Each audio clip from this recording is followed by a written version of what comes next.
तारामाऊली सामाजिक सेवा संस्थेतर्फे अटल बिहारी वाजपेयी यांची जयंती साजरी।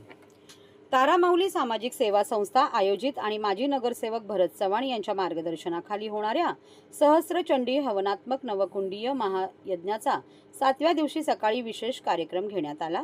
आपल्या देशाचे माजी पंतप्रधान अटल बिहारी वाजपेयी यांच्या 100व्या जयंतीनिमित्त 100 ज्येष्ठ नागरिकांना आयुष्यमान कार्डाचे वाटप करण्यात आले।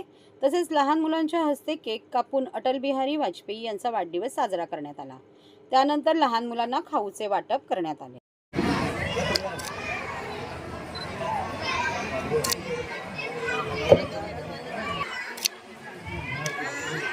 खरं बघायला गेलं तर आज स्वतंत्र भारताचे पंतप्रधान अटलजी वाजपेयी यांचा आज शताब्दी आम्ही तारामाऊली सामाजिक संस्था आमच्या महिला मंडळ आणि मी गावठी भाजी मार्केट यांच्या माध्यमातून हा कार्यक्रम आयोजित करत आहे। सर, आज बघायला गेलं तर देशाला एक मार्गदर्शन देणारे नेते होते, त्यांच्या आज जयंती निमित्त आज आपण कार्यक्रम घेत आहे। मी खरंच तारामाऊली सामाजिक सेवा संस्था आणि जे महिला मंडळ आहे त्यांच्या सर्वांचा आभार मानेल की त्यांनी एवढा चांगला उपक्रम घेतला। आज बघायला गेलं त्याच धर्तीवर आज जयंती निमित्त आम्ही जे प्रधानमंत्री आपले नरेंद्र मोदी साहेब आहेत त्यांच्या आयुष्यमान योजनेचा ज्यांनी संकल्प केला होता त्याच्यामध्ये आम्ही आज त्यांचे शताब्दी म्हणून 100 सिनियर सिटीजन यांचं आज आयुष्यमान कार्ड म्हणून त्यांना मेडिकल कॅम्पची सुविधा करून देणार आहे आणि आज मुलांना खाऊ वाटप करणार आहे।